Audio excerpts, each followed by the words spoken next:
Welcome to Eternal Archives. Before we begin, you're welcome to leave a comment sharing which country you're listening from and what time it is for you. It's always interesting to see how far these stories travel across the world. If videos like this help you sleep or relax, consider subscribing so you don't miss future stories from the world's past. Now, dim the lights if you can. Turn on a fan for that soft background hum. Get comfortable. And let's drift into the world of the ancient Aztecs. Long before the Aztecs rose to power, the land they would one day dominate had already been shaped by countless generations. Central Mexico was not an empty place waiting to be discovered. It was a region layered with memory, cities built and abandoned, traditions refined and passed down, gods named and renamed over centuries of human experience. For thousands of years, different civilizations had risen and fallen across Mesoamerica. Each left behind fragments of knowledge that would quietly shape those who came after. Among the earliest were the Olmecs, a people whose influence stretched far beyond their heartland. They carved colossal stone heads, developed early religious symbolism, and established patterns of belief that would echo long after their cities faded. Though the Olmecs disappeared as a distinct civilization, their ideas endured. Later came Teotihuacan. At its height, Teotihuacan was one of the largest cities in the ancient world. Its wide avenues, massive pyramids, and carefully planned neighborhoods housed tens of thousands of people. Trade flowed through its markets. Rituals were performed beneath towering stone structures. Power radiated outward across central Mexico. But Teotihuacan, too, fell. The reasons remain uncertain: internal unrest, environmental strain, or shifting trade routes. What is clear is that when the city declined, it did not take its influence with it. Its architecture, religious concepts, and social organization survived in the cultures that followed. Civilizations in Mesoamerica did not erase one another completely. They layered themselves on top of what came before. By the time the Aztecs arrived, the land was already ancient. The Valley of Mexico itself was both fertile and dangerous. Surrounded by mountains, its lakes flooded unpredictably. The soil was rich, but the water demanded respect. Farming required precision. Survival depended on cooperation and planning. This was not a land that rewarded chance. Every society that endured here learned to live within cycles of rain and drought, abundance and scarcity. Over time, this cyclical way of thinking shaped not only agriculture, but belief itself. Time was not something that moved forward endlessly. It turned, it repeated, and it demanded balance. The gods of Mesoamerica reflected this understanding. They were forces of nature, not distant creators. They required attention, respect, and maintenance. Order existed only so long as humans upheld their responsibilities. Into this world came the people who would later be called the Aztecs. They did not arrive as conquerors, they arrived as wanderers. They referred to themselves as the Mexica, a people without a permanent home, moving southward through central Mexico under the guidance of their patron deity. For generations, they lived on the margins of more powerful city-states, viewed as outsiders and, at times, as little more than mercenaries. They endured hardship, rejection, and instability. They settled temporarily, only to move again. Yet through it all, they carried a belief that their struggle had meaning. According to their tradition, their God promised them a place of destiny. They were instructed to settle only when they witnessed a specific sign: an eagle perched upon a cactus holding a serpent in its beak. Years passed, then decades. Still the sign did not appear. When it finally did, it appeared in an unexpected place.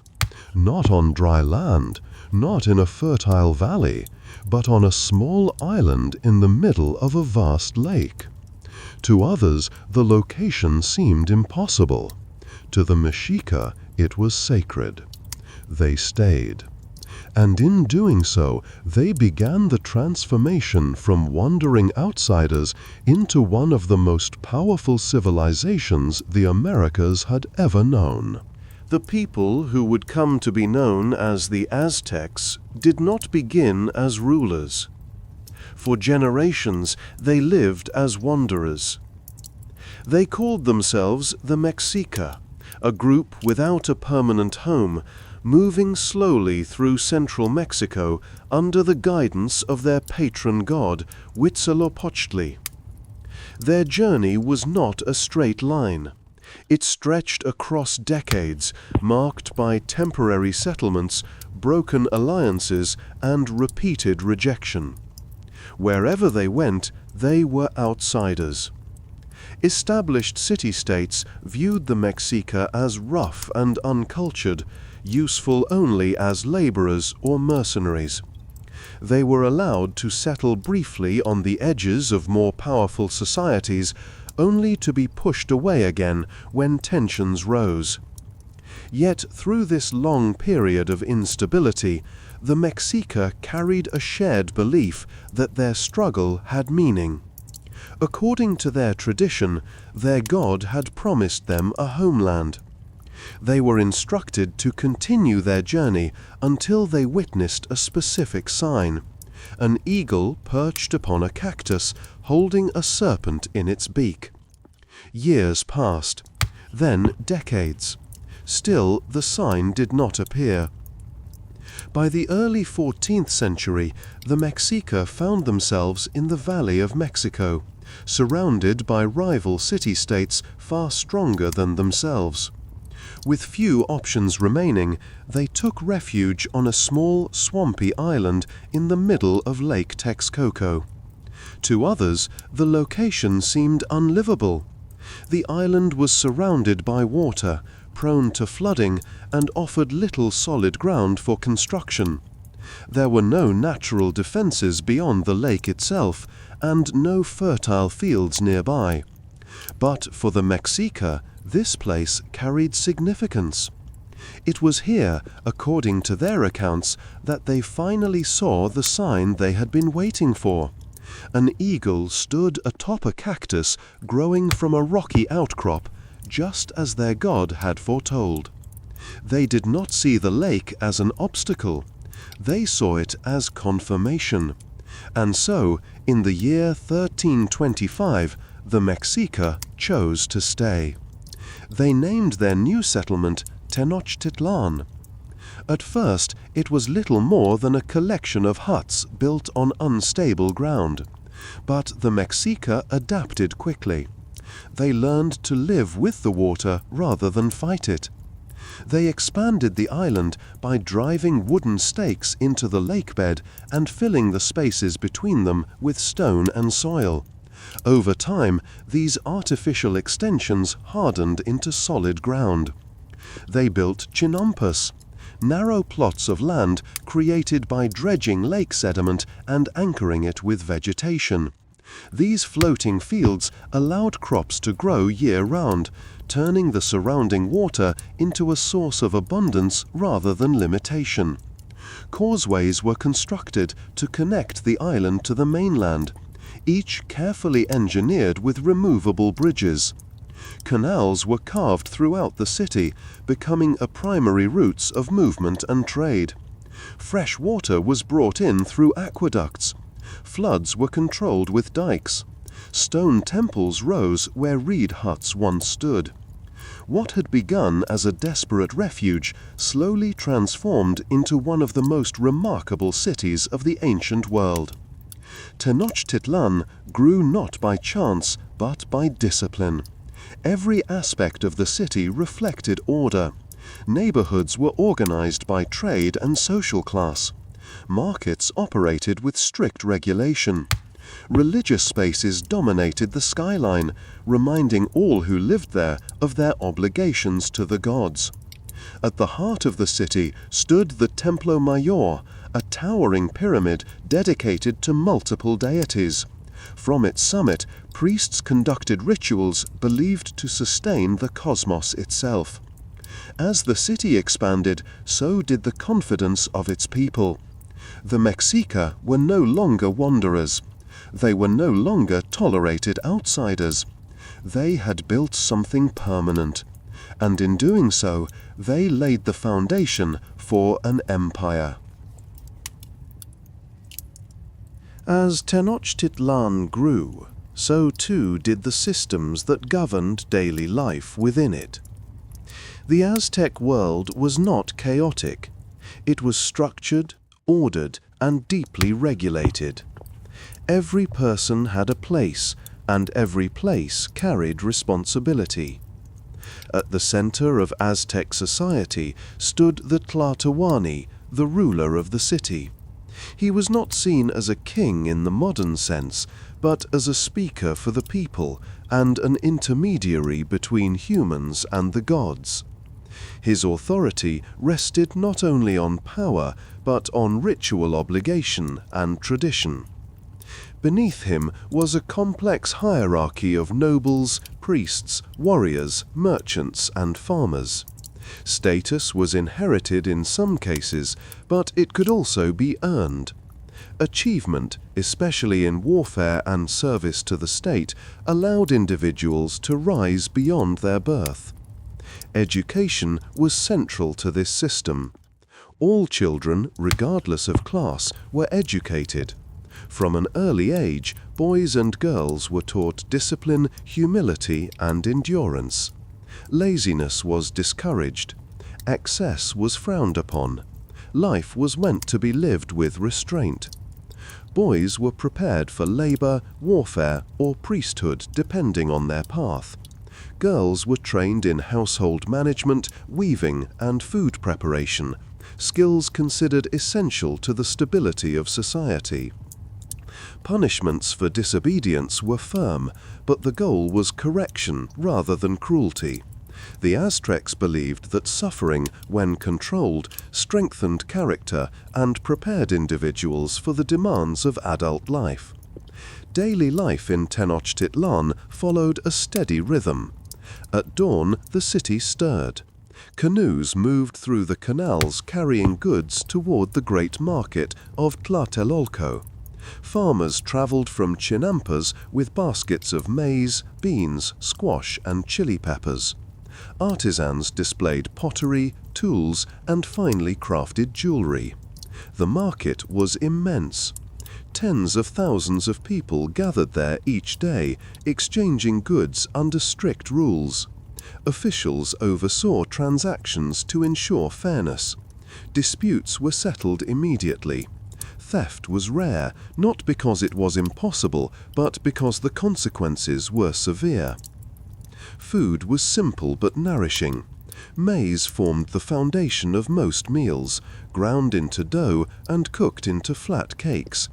Beans, vegetables, and occasionally fish or game completed the diet. Clothing reflected status and role. Commoners wore simple garments made of cotton or fiber. Nobles and warriors adorned themselves with elaborate cloaks, feathers, and jewelry.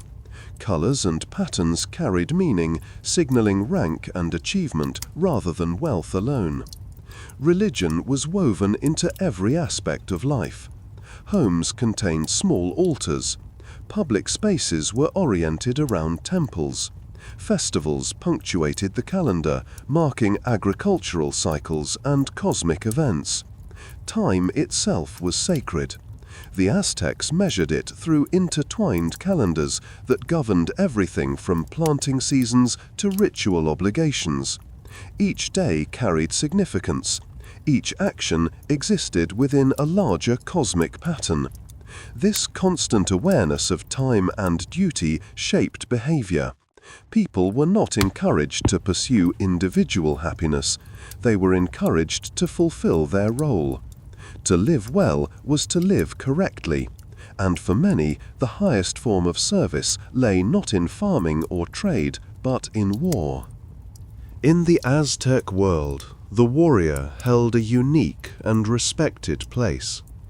War was not seen simply as violence, nor was it driven by chaos or impulse. It was a structured obligation woven into belief, social order, and identity. To fight was not only to defend the state, but to participate in the maintenance of the universe itself. From a young age, boys were prepared for this path. Training began early, emphasizing discipline, endurance, and obedience. Physical hardship was not avoided, it was expected. Cold mornings, long marches, and controlled suffering were believed to strengthen the body and sharpen the mind. Young men learned that courage was not loud or reckless. It was quiet, controlled, and deliberate. Unlike many other ancient societies, status among Aztec warriors was not determined solely by birth. It was earned through action. Advancement came not from killing enemies, but from capturing them alive. This distinction mattered deeply. Captives were not trophies, they were offerings. To capture an enemy required restraint, skill, and courage under pressure. It demonstrated mastery rather than rage. Warriors who succeeded rose in rank and honor. Elite warrior societies emerged within Aztec culture, each with its own identity and symbolism. The jaguar warriors and eagle warriors were among the most respected. Their animal imagery reflected strength, vigilance, and cosmic association rather than brutality. Appearance mattered. Aztec warriors dressed in garments that signaled achievement and role. Cotton armor, thickly padded and often soaked in salt water, provided effective protection while allowing movement. Over it, warriors wore brightly colored suits adorned with feathers, patterns, and animal designs. Helmets were shaped like jaguar heads, eagles, or other sacred forms. Shields were round and decorated, not only for defense, but for recognition on the battlefield. Every element of a warrior's appearance communicated status, experience, and responsibility. Weapons were crafted with care. The most iconic was the macahuitl, a wooden sword edged with sharp obsidian blades. It was capable of inflicting devastating wounds, yet its design also allowed for controlled force. Spears, atlals, and darts complemented close combat weapons, each serving a specific role. But even as they prepared for war, Aztec warriors were taught restraint. Battles followed ritual patterns. Certain conflicts, known as flower wars, were conducted with agreed rules and locations. Their purpose was not conquest, but the taking of captives and the reaffirmation of cosmic balance. Victory was not measured by destruction, but by fulfillment of duty. For the Aztecs, a warrior's life was not defined by how long it lasted, but by how it was lived. Honor came from service. Respect came from discipline. Meaning came from participation in something larger than oneself. And woven through all of this was the understanding that death, when it came, was not always an end. In some cases, it was an elevation.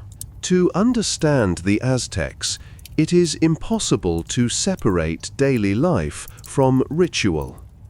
Ritual was not something performed only on special occasions.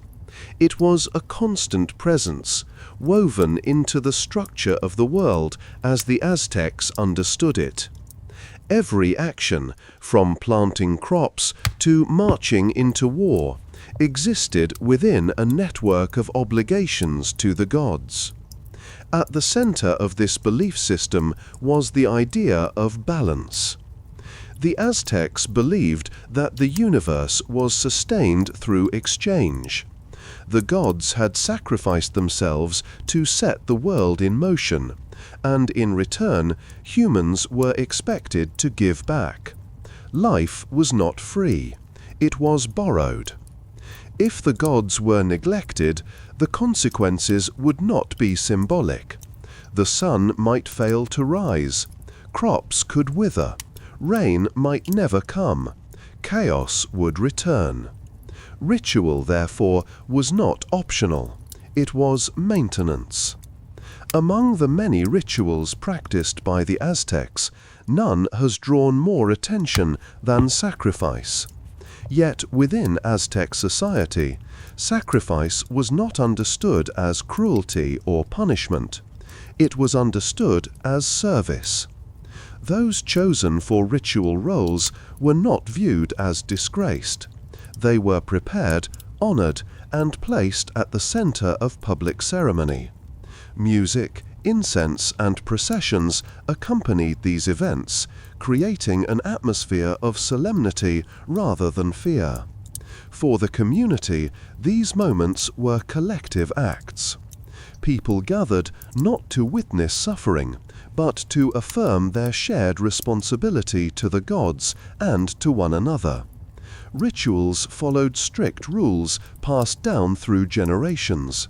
Nothing was improvised. Everything was deliberate.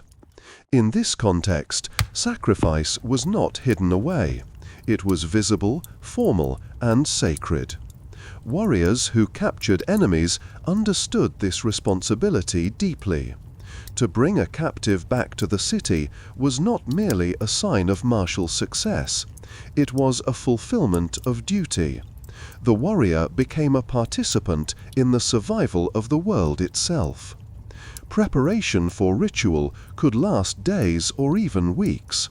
Participants were given food, clothing, and instruction. They were integrated into ceremony rather than isolated from it. For many, the act was framed as an honor. Aztec belief held that death under ritual conditions carried meaning beyond the physical moment. It was not an ending, but a transition. Certain deaths were believed to grant passage to privileged afterlives, where the soul would accompany the sun or serve the gods directly. Because of this, fear was not always the dominant emotion. There was solemnity, there was gravity, there was acceptance. Children were raised understanding these beliefs. They grew up knowing that the world endured only through responsibility and sacrifice, and that comfort was never guaranteed. To modern eyes, this worldview can feel distant and unsettling. But within Aztec society, it was coherent. It offered explanation, order, and purpose in a world shaped by natural uncertainty. Ritual was not about destruction. It was about continuation. And for the Aztecs, continuation meant everything. For the Aztecs, death was not judged by how it occurred, but by why it occurred. The fate of the soul was not determined by moral behavior in life. It was determined by the manner of one's death and the role that death played within the cosmic order. This belief shaped how the Aztecs understood fear, bravery, and purpose. Those who died ordinary deaths did not face punishment. They journeyed to Mictlan, the underworld, a vast and quiet realm ruled by the Lord and Lady of Death. The journey was long and difficult, but it was not a place of torment. It was simply the destination of most souls. But certain deaths carried greater meaning. Warriors who died in battle or who were chosen through ritual were believed to follow a different path. Their souls did not descend into the underworld. Instead, they joined the movement of the sun. According to Aztec belief, these souls accompanied the sun from dawn to its highest point in the sky. After several years, they would return to the world as birds or butterflies, symbols of transformation and renewal. In this way, death was not an end, but a form of service that continued beyond life. This belief profoundly shaped the mindset of Aztec warriors. Fear was not eliminated, but it was reframed. Death was not something to avoid at all costs. It was something that could carry honor if it occurred in fulfillment of duty. Because of this, warriors were trained to face danger with calm discipline rather than reckless aggression. Courage was measured not by rage, but by composure. Even in moments of loss, the community found meaning. Ritual mourning followed structured practices. Songs, offerings, and remembrance honored those who had fulfilled their role. Grief existed, but it was balanced by understanding. Loss was part of a larger pattern. This worldview extended beyond warriors. Women who died in childbirth were also believed to join the sun's journey. Their deaths were seen as acts of creation and sacrifice, equated with the bravery of warriors on the battlefield. In this way, Aztec society recognized multiple forms of courage. Life was demanding. Death was inevitable. Meaning came from alignment with the cosmic order. These beliefs provided comfort in a world shaped by uncertainty, drought, flood, famine, and war. They offered explanation where control was limited. To the Aztecs, the universe was alive. It required attention, and it responded to human action. Understanding death as transition rather than termination allowed the Aztecs to endure hardship without surrendering to despair. But no belief system, no matter how deeply held, exists untouched by change. And in time, forces arrived that the Aztecs could not fully understand or contain. As Tenochtitlan grew in strength and confidence, its influence spread outward across the Valley of Mexico and beyond. The Aztecs did not build their empire through constant destruction. Expansion was calculated, deliberate, and often restrained. Military campaigns were designed not only to assert dominance, but to integrate surrounding city-states into a broader system of obligation and exchange. Conquered cities were rarely erased. Instead, they were absorbed. Local rulers were often allowed to remain in power, provided they recognized Aztec authority and fulfilled tribute requirements. This tribute took many forms: food, textiles, raw materials, crafted goods, and flowed steadily toward the capital. Through this system, Tenochtitlan became the center of an immense network. Goods from distant regions arrived daily: cocoa from the south, feathers from tropical forests, obsidian from volcanic highlands, cotton, jade, shells, and precious stones passed through the markets and storehouses of the city. Trade routes extended across Mesoamerica, binding together cultures that differed in language, custom, and tradition. At the height of the empire, Aztec power rested not only on military strength, but on organization. Tribute was carefully recorded. Officials tracked deliveries and enforced agreements. Markets operated under regulation. Roads and causeways allowed for rapid movement of messengers and armies when needed. Yet beneath this order lay tension. Not all subject states accepted Aztec rule willingly. Some paid tribute out of necessity rather than loyalty. Others waited for opportunities to resist. Rebellions flared occasionally, requiring swift response to maintain authority. War, therefore, remained a constant presence.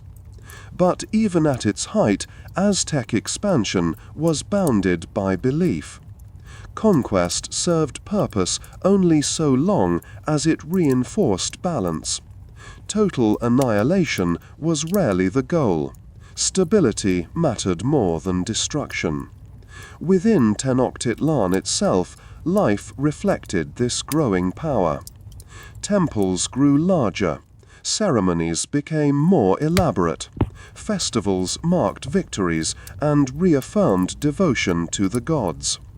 The city's population swelled as migrants arrived seeking opportunity and protection. From the summit of the Templo Mayor, the Aztecs could look out across their city, a vast, ordered landscape of stone, water, and movement. Canoes filled the canals, smoke rose from countless hearths, drums echoed across plazas during rituals and celebrations. For a time, the world seemed secure. The gods were honored. The sun continued its journey. The empire endured. Yet the very systems that sustained Aztec power also created vulnerability. Tribute networks required constant enforcement. Alliances demanded maintenance. Belief systems depended on continuity and control. When disruption came, it did not arrive as a single blow. It arrived slowly, quietly, and from beyond the horizon of their understanding. When the first reports reached Tenochtitlan, they were confusing rather than alarming. Strange figures had been seen along the coast, large vessels unlike any known canoe or ship, men with unfamiliar clothing, animals never before encountered, and weapons that sounded like thunder. At first, these accounts were treated cautiously. The Aztec world was vast, and rumors traveled faster than certainty. Traders exaggerated, messengers misunderstood. No one yet grasped the scale of what was approaching. But as the reports continued, a quiet unease settled over the empire. The Aztecs attempted to interpret these events through their existing beliefs. The arrival of unknown forces was not immediately seen as invasion. It was seen as disruption, a sign that the balance of the world might be shifting. Envoys were sent, gifts were prepared, communication was attempted. This response reflected the Aztec worldview. Conflict was not always the first solution. Ritual, diplomacy, and observation were tools just as important as warfare. When the Spanish finally reached the Valley of Mexico, they did not arrive as conquerors marching openly toward destruction. They arrived into a world already strained by internal tension, disease, and political complexity. Smallpox spread ahead of them. It moved silently, weakening communities long before open conflict erupted. Entire neighborhoods fell ill. Leadership structures fractured. Knowledge and continuity were lost in a matter of months. For the Aztecs, this devastation was deeply unsettling. Their rituals had sustained the world for generations. The gods had been honored. The sun had risen. And yet something had gone terribly wrong.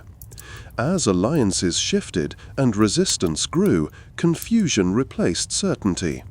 War followed, but it was unlike anything the Aztecs had known. Weapons pierced armor once thought reliable. Old strategies failed against unfamiliar tactics. Trusted tribute states turned against the empire.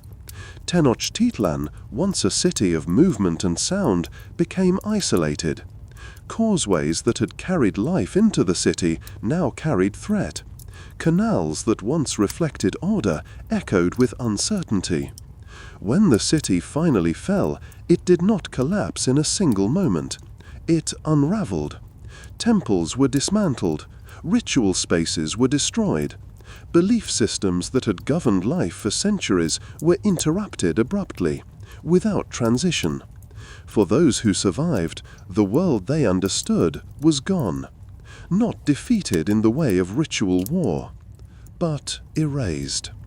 And in its place rose something entirely different. When the first reports reached Tenochtitlan, they were confusing rather than alarming.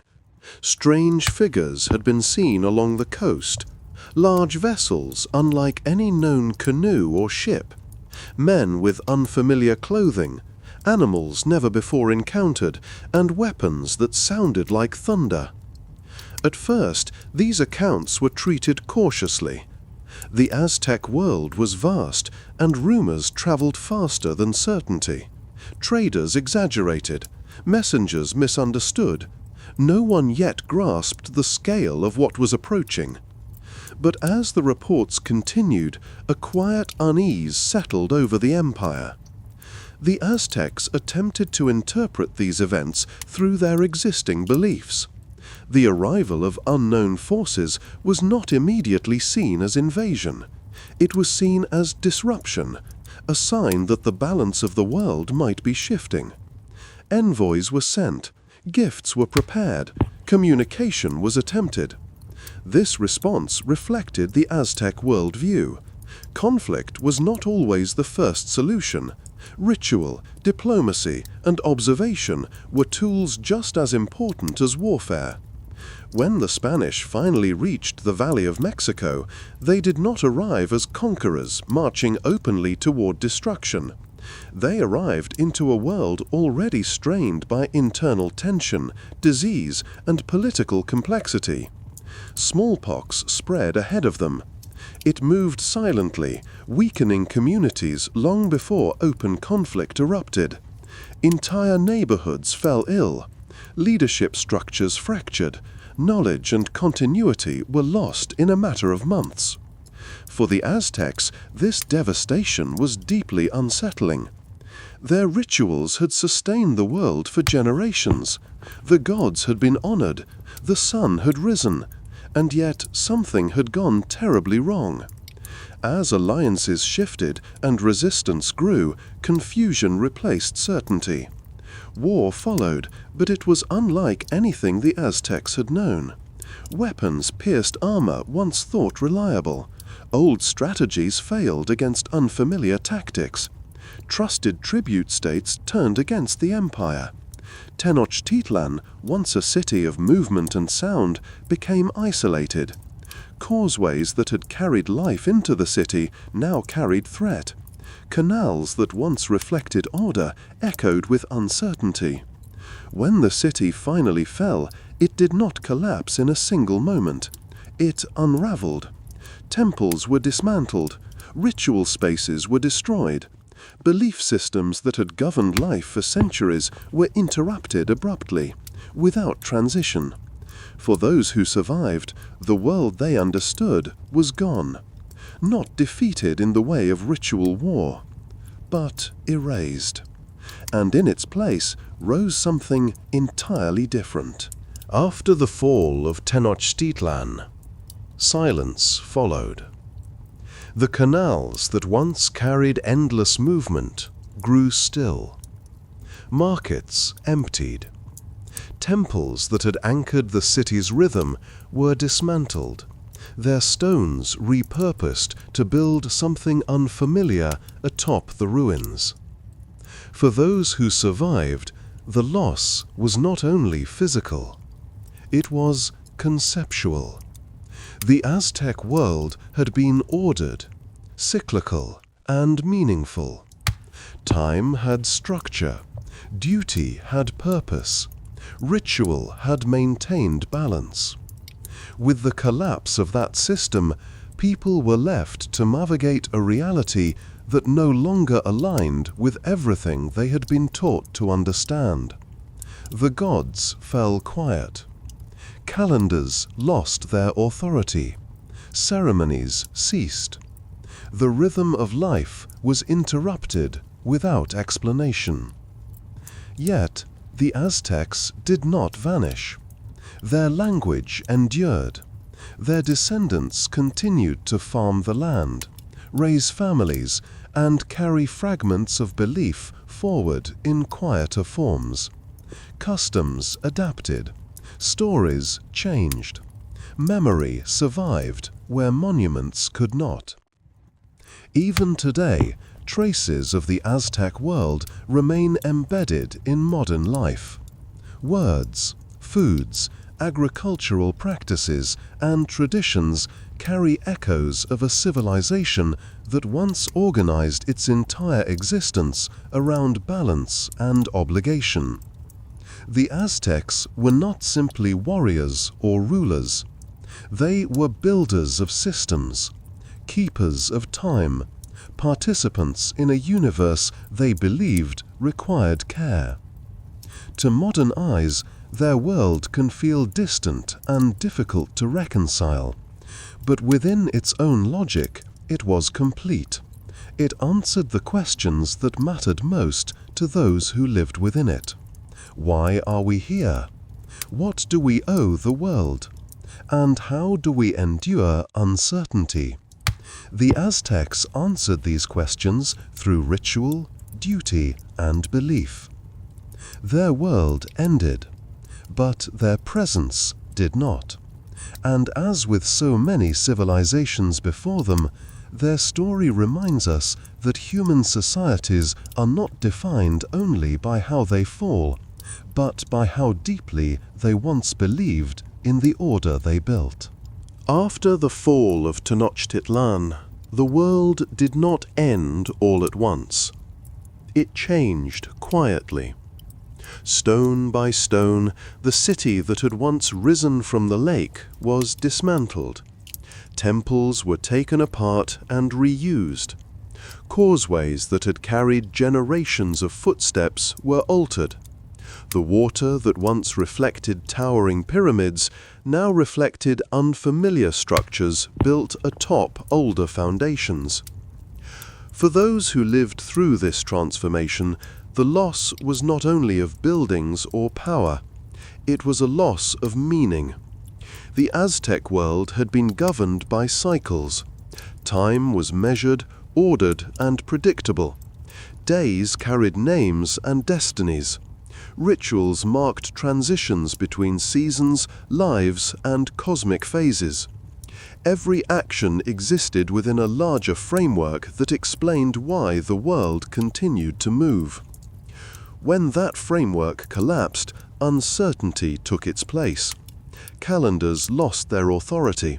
Ceremonies ceased. The familiar rhythm of life no longer guided daily existence. For many, this silence was more unsettling than violence. The gods who had once demanded attention fell quiet. The rituals that had sustained balance were interrupted without replacement. Generations raised with a clear sense of duty were suddenly left without a structure to uphold. Yet, even in this disruption, life continued. Families adapted. Farmers returned to their fields. Markets reopened in smaller, quieter forms.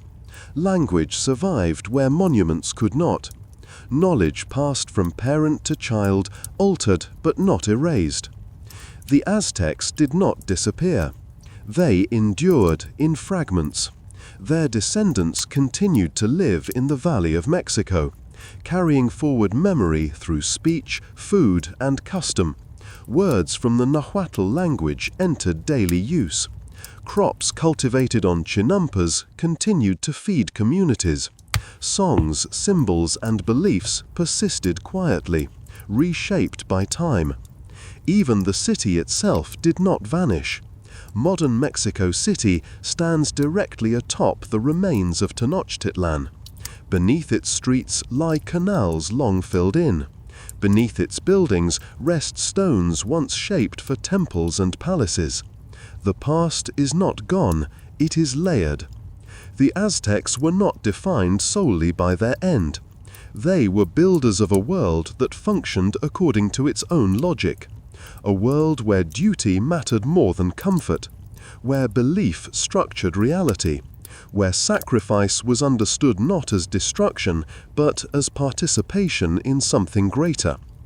To modern observers, this worldview can feel distant, but to those who lived within it, it provided clarity in a world shaped by uncertainty. Floods came, droughts followed, famine and abundance alternated.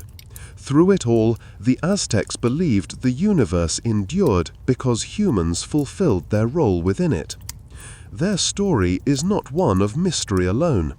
It is a reminder that civilizations are fragile not because they are weak, but because they are deeply human.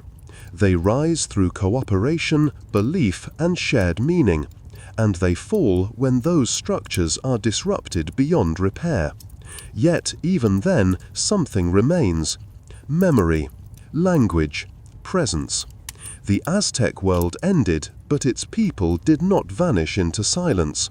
They became part of a longer human story, one that continues to unfold quietly beneath the surface of the present.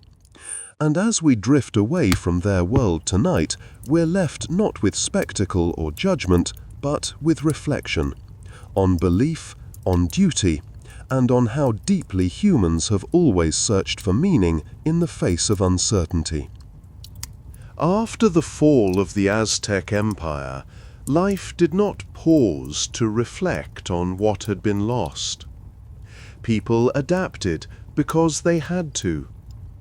The descendants of the Aztecs continued to live on the same land, walk the same paths, and cultivate the same fields their ancestors had shaped for generations. While the political and religious systems that once governed daily life were dismantled, the habits and knowledge that sustained survival remained. Farming continued along familiar rhythms. Maize was planted and harvested. Water was managed carefully. Families passed down techniques learned long before the arrival of the Spanish. Even without the authority of temples or ritual calendars, the environment still demanded attention. The land had not changed, and neither had its challenges. Floods still came. Droughts still followed. The seasons still turned. In many ways, daily life after the empire resembled daily life before it, stripped of ceremony but grounded in continuity. Language persisted quietly.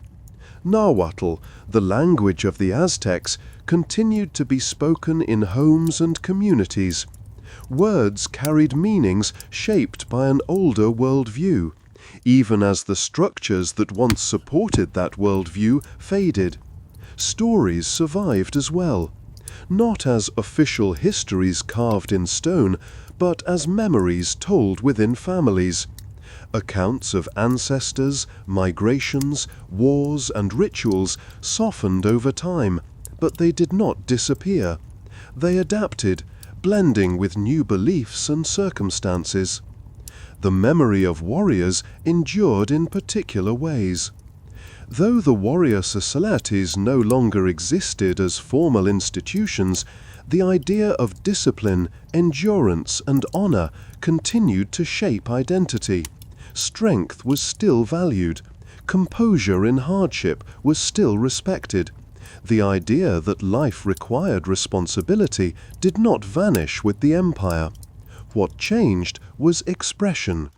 Where once belief was reinforced through public ritual and ceremony, it now lived in quieter forms, in work ethic, in respect for elders, in persistence through uncertainty. The idea that life required responsibility did not vanish with the empire. What changed was expression. Where once belief was reinforced through public ritual and ceremony, it now lived in quieter forms, in work ethic, in respect for elders, in persistence through uncertainty. The Aztec worldview had taught that humans were not separate from the forces that shaped the world. They were participants, not observers. That understanding did not vanish simply because temples fell. It adjusted. Over time, layers of history accumulated. New cities grew, new systems took hold. Yet beneath them, older foundations remained, not only in stone, but in practice. The past did not end. It became embedded. Even today, when the ground of modern Mexico City is disturbed, remnants of Tenochtitlan emerge. Walls, offerings, tools, reminders that an entire world once functioned here with purpose and structure. These discoveries do not resurrect the empire. They reveal continuity. They show that civilizations do not disappear cleanly. They fracture, merge, and persist in altered forms. The Aztecs, like many before them, were absorbed into the ongoing movement of history.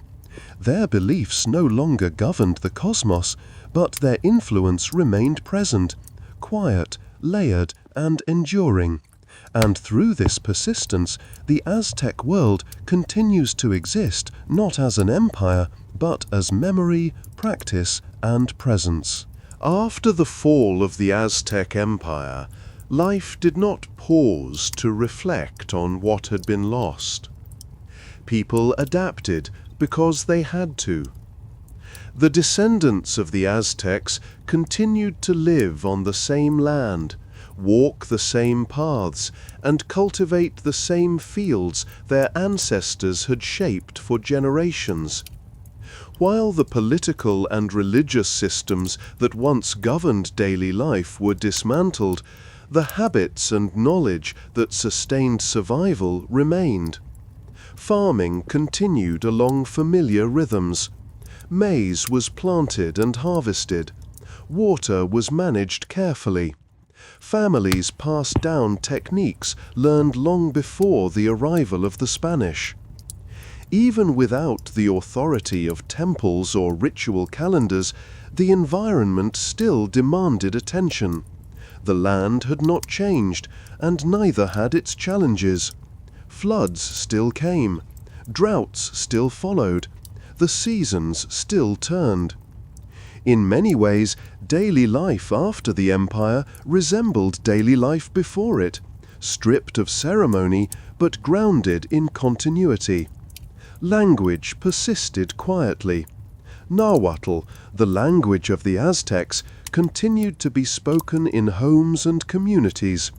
Words carried meanings shaped by an older worldview, even as the structures that once supported that worldview faded.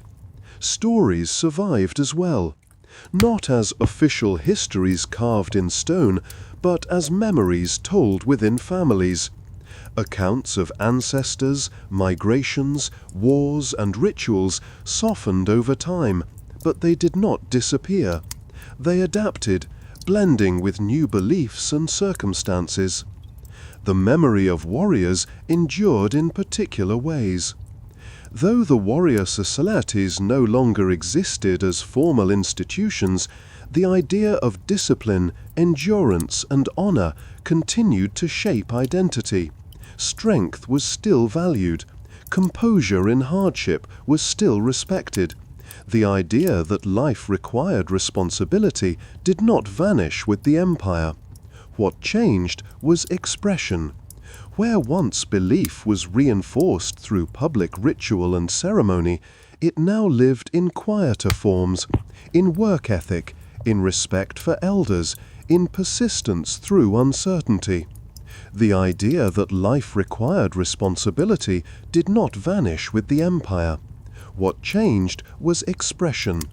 Where once belief was reinforced through public ritual and ceremony, it now lived in quieter forms, in work ethic, in respect for elders, in persistence through uncertainty. The Aztec worldview had taught that humans were not separate from the forces that shaped the world. They were participants, not observers. That understanding did not vanish simply because temples fell. It adjusted.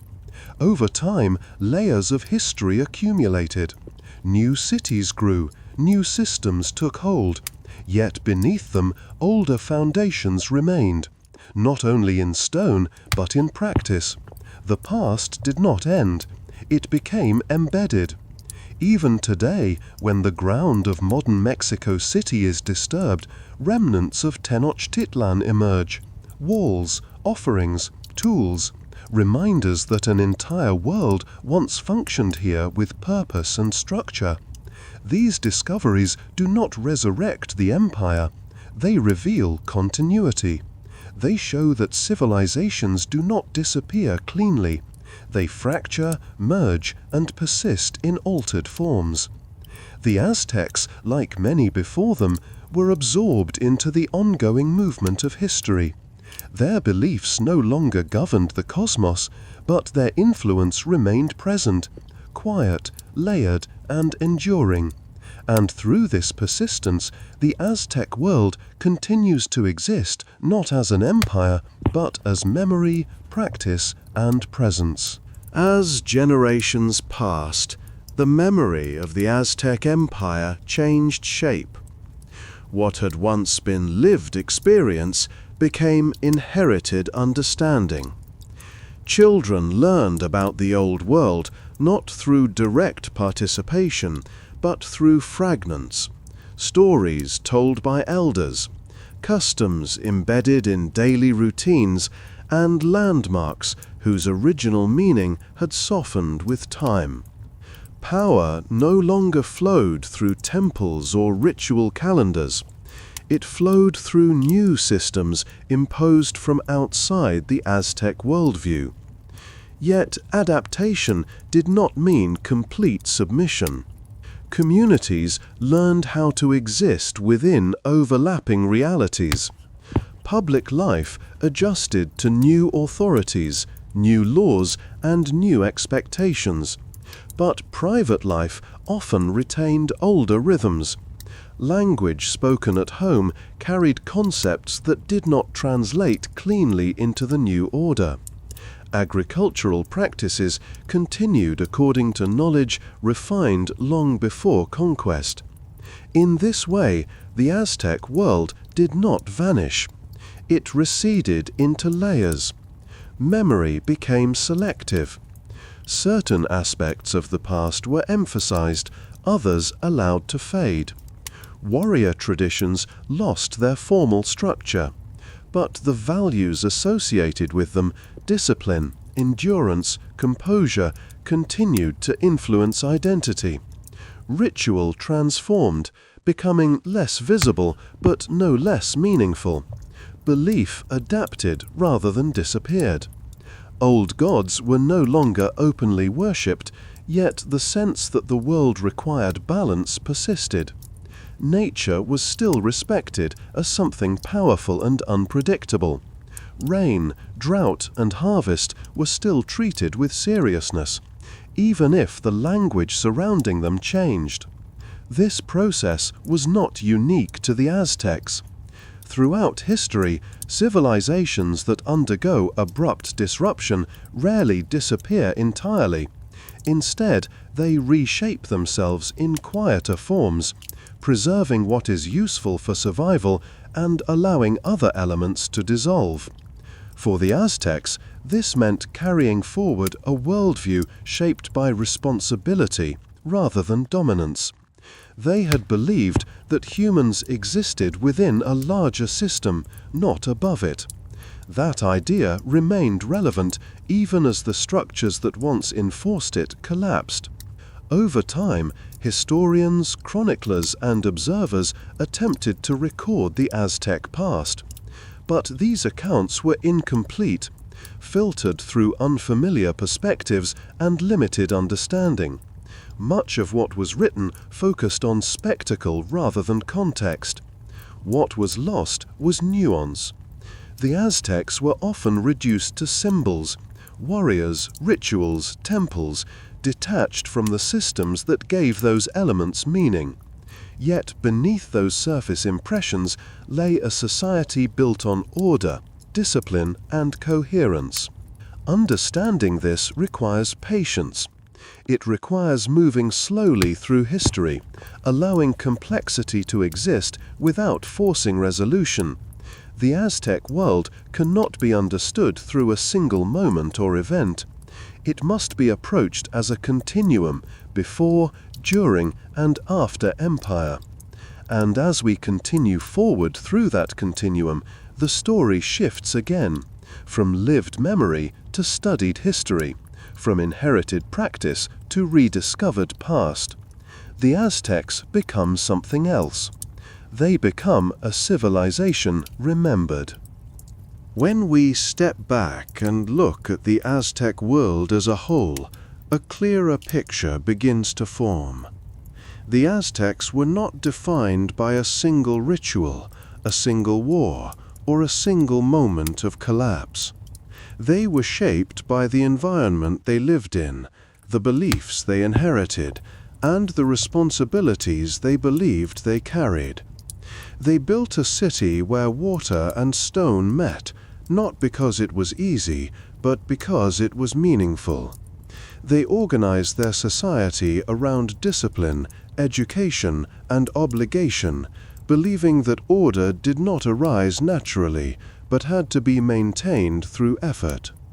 War, to them, was not chaos. It was structured, controlled, a means of fulfilling duty rather than pursuing destruction.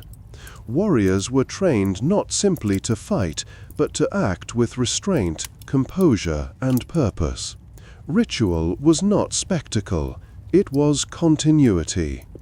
The Aztecs believed the world itself required participation, that the sun rose because it was sustained, that time moved in cycles that demanded attention, that life was something borrowed and responsibility was the price of existence. When their empire expanded, it did so through systems of tribute, alliance, and obligation rather than erasure. And when that empire fell, it did not vanish cleanly. It fragmented, adapted, and endured in quieter forms. Language survived, custom survived, memory survived. The Aztec world changed, but it did not disappear. To understand who the Aztecs were is not to reduce them to symbols or moments, but to recognize the coherence of the world they built, a world shaped by belief, discipline, and an ongoing search for balance in an uncertain environment. They were a civilization that asked enduring questions. What do we owe the world we live in? How do we maintain order in the face of uncertainty? And what gives life meaning when nothing is guaranteed? The Aztecs answered these questions in their own way, through ritual, responsibility, and shared purpose. Their answers were not ours, but their questions remain. This has been Eternal Archives. If you've made it this far, thank you for spending this time with the past. New stories will continue to explore the ancient world, its civilizations, and the ways people once understood their place within it. Until next time, rest well.